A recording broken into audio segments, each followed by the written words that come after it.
नमस्कार। L skills academy में आपका स्वागत है। मैं हूं एमडी मुन्ना और आज की इस वीडियो में मैं आपको बताऊंगा कि एक्सेल में मार्कशीट कैसे बनाएंगे।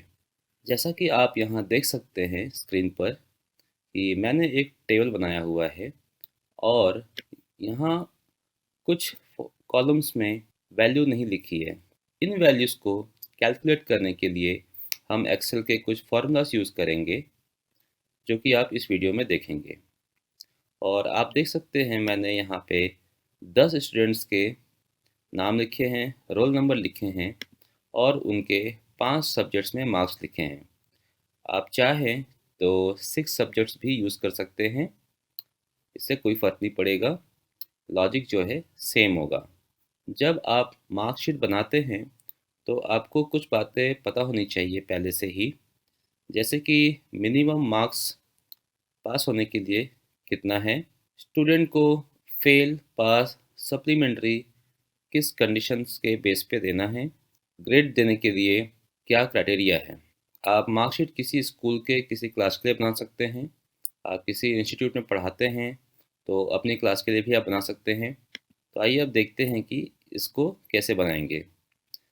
तो सबसे पहले आप डेटा रेडी कर लें और उसके बाद आप ये कुछ कॉलम्स लिख लें। कॉलम्स क्यों ज़रूरी हैं ये मैं बताऊंगा आपको साथ ही साथ। तो सबसे पहले हमें जानना है कि स्टूडेंट का टोटल मार्क्स कितना आया है। तो सबसे पहले अब हम पता करते हैं कि अजय के टोटल मार्क्स कितने आए हैं। तो टोटल मार्क्स जानने के लिए हम सम फंक्शन यूज़ करेंगे एंड इसके लिए टाइप करेंगे इक्वल टू सम और ब्रैकेट ओपन करेंगे। इसके बाद हिंदी से लेकर सोशल साइंस तक सेलेक्ट कर लेंगे और यहाँ पे आ जाएगा इसका सेल का एड्रेस। C3 आप देख सकते हैं हिंदी का मार्क्स बता रहा है और G3 सोशल साइंस का मार्क्स बता रहा है और बीच में कॉलन लगा हुआ है क्योंकि ये एक रेंज है। ये सिलेक्ट हो गया है हिंदी से लेके सोशल साइंस तक और उसके बाद हम ब्रैकेट को क्लोज कर देंगे। इसके बाद एंटर प्रेस करेंगे और टोटल मार्क्स कैलकुलेट होकर यहाँ पे आ जाएगा। अब अजय के लिए हमने यहाँ पे टोटल निकाल लिया है, तो नीचे के जितने भी स्टूडेंट्स के नाम लिखे हुए हैं इनके लिए हम फिर से फॉर्मूला टाइप नहीं करेंगे क्योंकि इससे हमारा टाइम वेस्ट होगा। हम क्या करेंगे, इसके लिए इस सेल के कॉर्नर पे आएंगे, माउस को ऐसे रखेंगे, ये ब्लैक प्लस का साइन बन जाएगा। अब इस पर हम 2 बार क्लिक करेंगे, नीचे जितने भी डेटा हैं उनके लिए फॉर्मूला कॉपी हो जाएगा और कैलकुलेट होकर वैल्यू आ जाएगी। नेक्स्ट है परसेंटेज। तो अजय का परसेंटेज कैलकुलेट करेंगे। परसेंटेज कैलकुलेट करने के लिए हमें ये ध्यान रखना है कि परसेंटेज को हमें परसेंट साइन के साथ दिखाना है। तो हमें अजय से लेकर गोविंद तक परसेंटेज निकालनी है। तो यहाँ पे जितने भी वैल्यूज़ आनी चाहिए सभी परसेंट साइन के साथ आनी चाहिए। तो पहले आप इसे सेलेक्ट कर लें, उसके बाद जाए आप होम टैब में। होम टैब में आपको नंबर फॉर्मेट में आना है और यहाँ पर परसेंट का साइन दिया है। मैंने यहाँ पे ऑलरेडी सेट किया हुआ था परसेंटेज। आपको जनरल दिखेगा तो वो जनरल जो है यहाँ पे आपको इस तरह से लिखा हुआ दिखता है। तो जनरल को आपको क्या करना है, आपको परसेंट साइन में कन्वर्ट करना है पहले। तो आप क्या करेंगे, आप या तो इस परसेंट साइन पर क्लिक कर दें या फिर यहाँ इस एरो पे क्लिक करें और यहाँ से परसेंटेज को सिलेक्ट कर लें। इससे क्या होगा, यहाँ पे ये जो सेल्स है ये सारे में जो भी वैल्यूज़ लिखी जाएगी वो सभी परसेंट साइन के साथ दिखेंगी। अब हम यहाँ पे फॉर्मूला बनाते हैं परसेंटेज कैलकुलेट करने के लिए। तो यहाँ टाइप कर लें इक्वल टू और इसके बाद लिखेंगे हम टोटल वैल्यू। टोटल वैल्यू है H3 में, ये H कॉलम है और थर्ड रो है। तो यहाँ टाइप करेंगे H3 और इसको डिवाइड करेंगे हम 500 से। 500 हम क्यों यूज़ कर रहे हैं, क्योंकि यहाँ पर मैंने 5 सब्जेक्ट्स लिए हैं और हर सब्जेक्ट का जो मैक्सिमम मार्क्स है वो 100 मार्क्स है। अगर आप जो मार्क्स बना रहे हैं उसमें मैक्सिमम मार्क्स 50 है, तो आप 50 इंटू नंबर ऑफ सब्जेक्ट्स करके यहाँ पर टाइप करेंगे।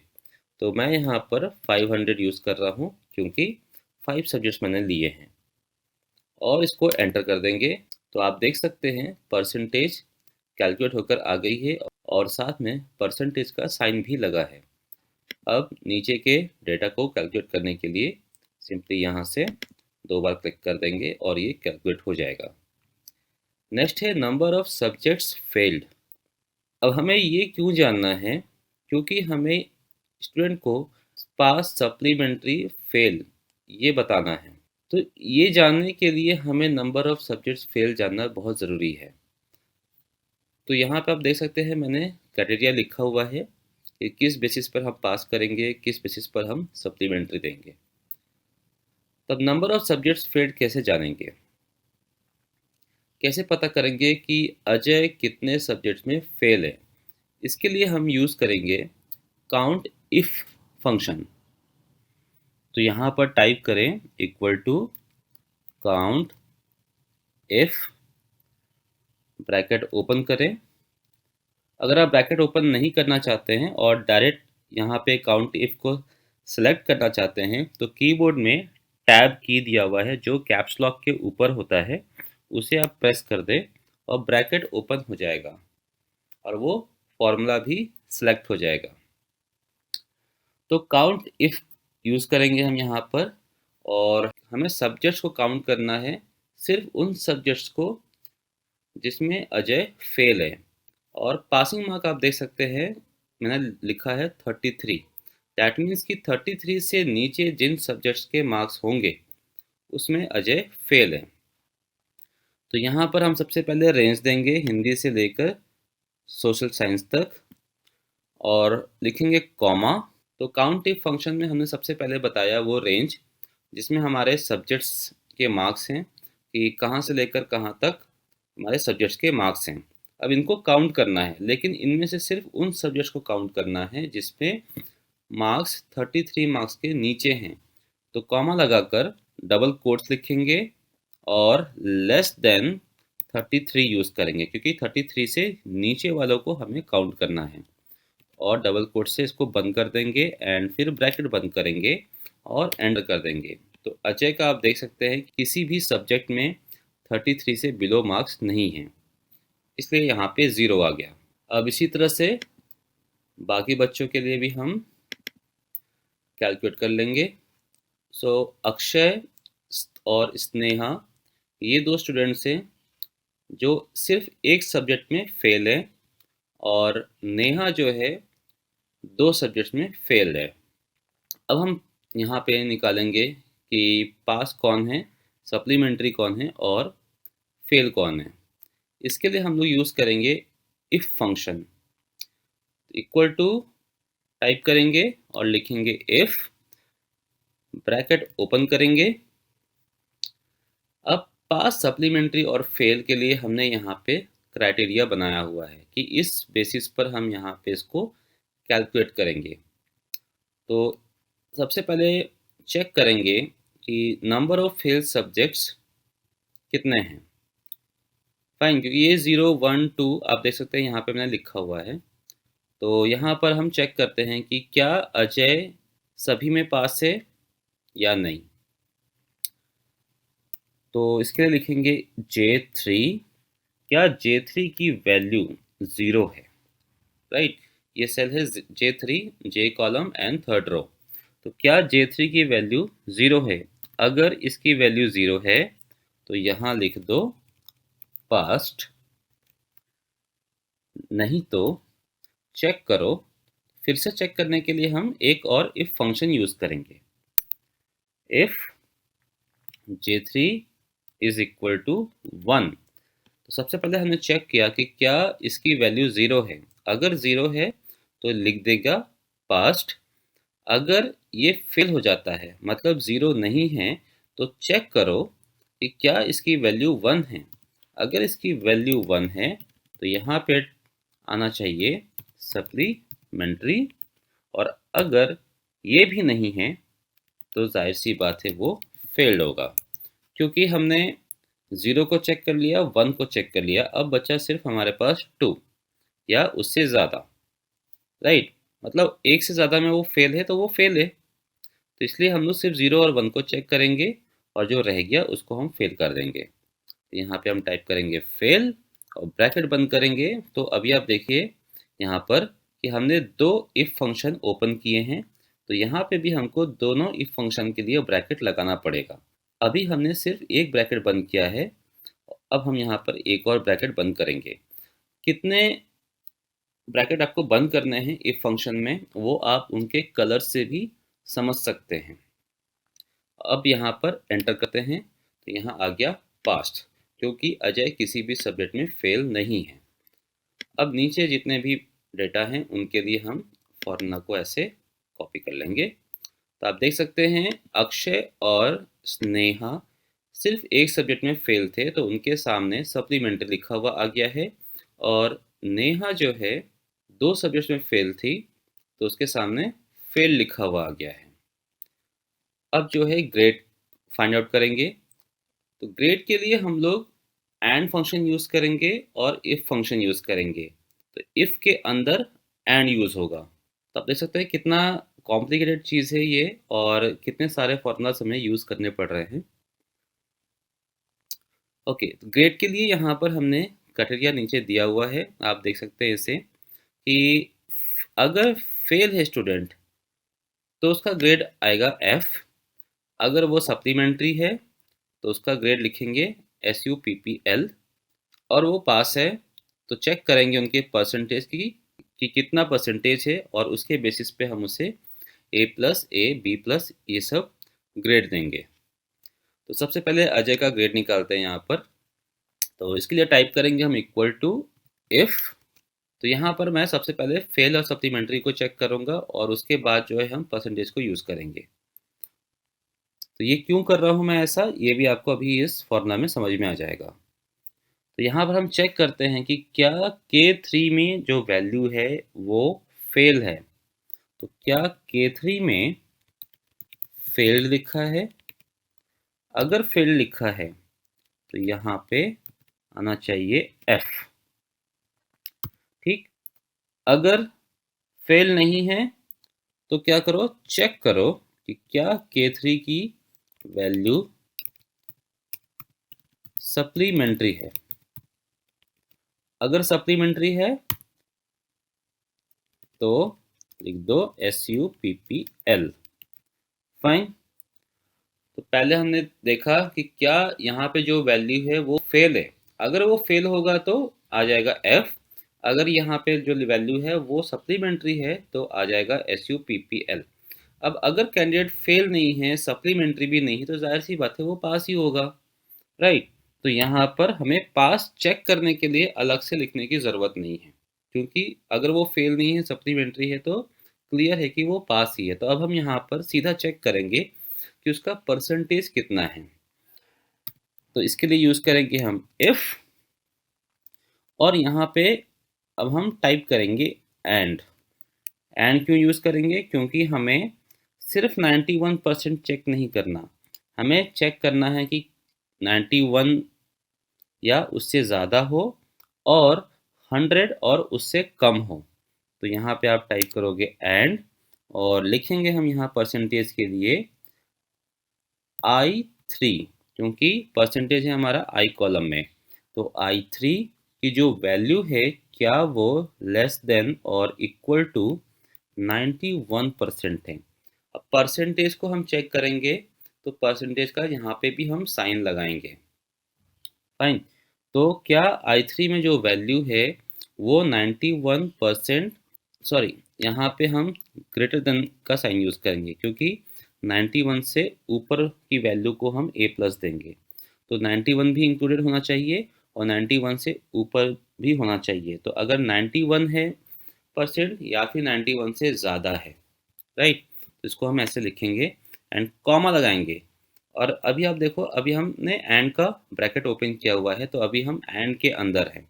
तो I3 की वैल्यू क्या 91 या उससे ज़्यादा है, और I3 की जो वैल्यू है क्या वो 100 या 100 से लेस है। तो 100% फाइन। तो 100% ऐसे यूज़ करेंगे हम, और ब्रैकेट को आप यहाँ पे बंद कर दें। अभी ये हमने एंड फंक्शन का ब्रैकेट बंद किया है। फिर लगाएंगे हम कॉमा। अब बताएंगे कि अगर ये दोनों मैच कर जाता है तो क्या होना चाहिए, तो ए प्लस कर दो इसे, ठीक है। और अगर ए प्लस नहीं है, चेक करना है कि क्या i3 की जो वैल्यू है वो 81% या उससे ज़्यादा है, ओके, और 90 या उससे कम है। तो इसको हम ऐसे लिखेंगे, कॉमा। तो अगर सेकेंड क्राइटेरिया में यहाँ मैच करता है तो इसको कहेंगे ए, अदरवाइज फिर से चेक करना है। अब हमें नेक्स्ट जो क्राइटेरिया है तो इसको आप ऐसे लिखेंगे, and i3 is greater than और equal to 71%, i3 is less than or equal to 80%, और इसे कह दो b प्लस। अदरवाइज चेक करो कि क्या i3 की वैल्यू 61 या इससे ज़्यादा है, 61% और 70% से नीचे, 70 या 70% से नीचे, कॉमा, ये मैच करता है तो बी, अदरवाइज चेक करो, अदरवाइज चेक करो। नेक्स्ट के लिए less than equals to 51%, comma i3, sorry यहाँ पे आएगा ग्रेटर देन। साइन का आप ज़रूर ध्यान रखें, अदरवाइज आपका जो रिजल्ट आएगा वो गलत हो जाएगा। लेस देन और इक्वल टू 60%, ब्रैकेट क्लोज, इसे कह दो सी, अदरवाइज। कि यहाँ पर हमने सेल का एड्रेस छोड़ दिया। ओके, अब आप देखिए यहाँ पे हमने सी तक तो टाइप कर दिया है। अब हमारे पास जो रह गया है वो 33 से 50% मार्क्स और 33 से बिलो परसेंटेज के लिए क्राइटेरिया रह गया है। तो अभी हम डी के लिए भी यहाँ पे टाइप कर देते हैं, if and i3 is greater than और इक्वल्स टू 33 पासिंग मार्क है तो यहाँ पे 33 में यूज़ कर रहा हूँ। अगर आप 40 मार्क्स यूज़ कर रहे हैं तो आप 40% के अकॉर्डिंग यूज़ कर सकते हैं। And i3 is less than और इक्वल्स टू 50%,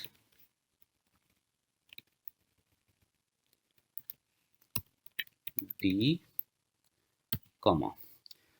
तो a plus a, b plus b, c और डी, इन सभी ग्रेड के लिए हमने यहाँ पे टाइप कर दिया है।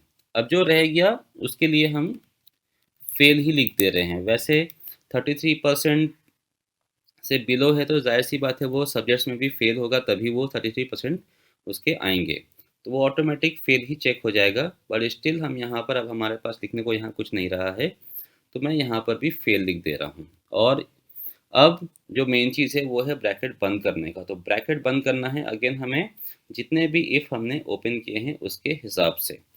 तो जैसे ही आप ब्रैकेट बंद करेंगे आप उसका कलर भी मैच कर सकते हैं, उसके कलर अकॉर्डिंग यहाँ पर आएगा। तभी ये इफ़ बंद हुआ है, इसका कलर आप देख सकते हैं मैच कर रहा है। नेक्स्ट हमारे पास ये इफ़ है तो इसका जो कलर होगा वो यहाँ पे आ जाएगा।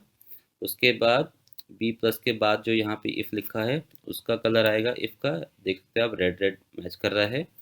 तो ऐसे ही जितने भी आप इफ़ लिखे हुए हैं सबके लिए ब्रैकेट आप क्लोज कर दें और एंटर करें।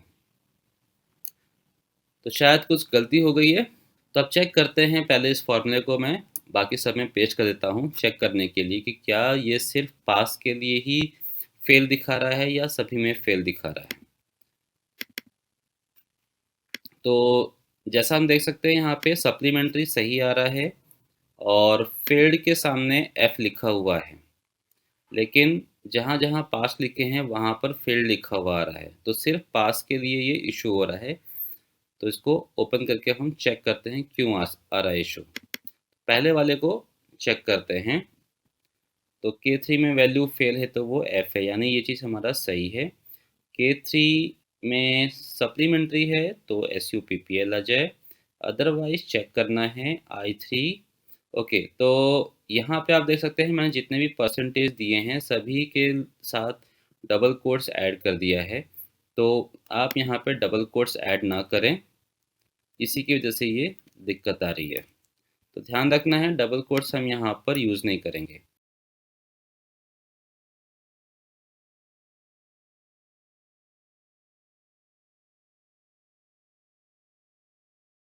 ठीक है, तो इस तरह से आप देख सकते हैं कि इस बेसिस पर हमारा जो फार्मूला है वो काम कर रहा है। अब इसी फार्मूले को नीचे हम कॉपी पेस्ट कर देते हैं, तो उसके लिए कॉर्नर पे आकर यहाँ पे 2 बार क्लिक करते हैं एंड सारा यहाँ पे कैलकुलेट हो गया है। सो पहला जो है बी ग्रेड आया है, तो क्यों आया है इसे चेक करते हैं। तो आप देख सकते हैं हमारा जो क्राइटेरिया था कि कैंडिडेट पास होना चाहिए और 61 से लेके 70% के बीच में उसके परसेंटेज होने चाहिए, तभी उसे बी ग्रेड मिलेगा। तो अजय के जो परसेंटेज है वो है 68.20%, जो कि 61 से 70 के कैटेगरी में आ रहा है। और ये किसी भी सब्जेक्ट में फेल नहीं है, सभी सब्जेक्ट में ये पास है, इसलिए इसको बी ग्रेड मिला है। ऐसे ही आप बाकी के लिए भी वेरीफाई कर सकते हैं। और यहाँ पे ए ग्रेड मिला है रवि को, तो रवि का आप देख सकते हैं 85.80 परसेंटेज है और ये भी पास है। सिर्फ अक्षय और स्नेहा जो है सप्लीमेंट्री हैं, तो इनके सामने आ गया है SUPPL ग्रेड। और नेहा जो है 2 सब्जेक्ट्स में फेल है, तो इसके सामने आ गया है F ग्रेड, क्योंकि ये फेल्ड कैटेगरी में है। तो आई होप इस तरह से आप बना सके खुद के लिए एक मार्कशीट। आप बना कर देखें, अगर आपको कोई इशू आए तो आप मुझे कमेंट्स के थ्रू पूछ सकते हैं। इसमें आपने देखा कि हमने बहुत सारे फॉर्मूलेज यूज़ किए हैं, तो इससे आपकी एक प्रैक्टिस भी हो जाएगी अलग अलग फॉर्मूलेज को यूज़ करने की। एंड ये डेटा अगर आपने बना लिया तो आप किसी भी तरह का मार्कशीट बना सकते हैं, चाहे आप किसी स्कूल के लिए काम करें, किसी कोचिंग इंस्टीट्यूट के लिए काम करें, या फिर आप किसी कॉलेज में पढ़ाते हों। सो ये वीडियो अगर आपको अच्छा लगा हो तो इस वीडियो को लाइक करें, दोस्तों से शेयर करें। एंड आज की इस वीडियो को देखने के लिए आपका बहुत बहुत शुक्रिया।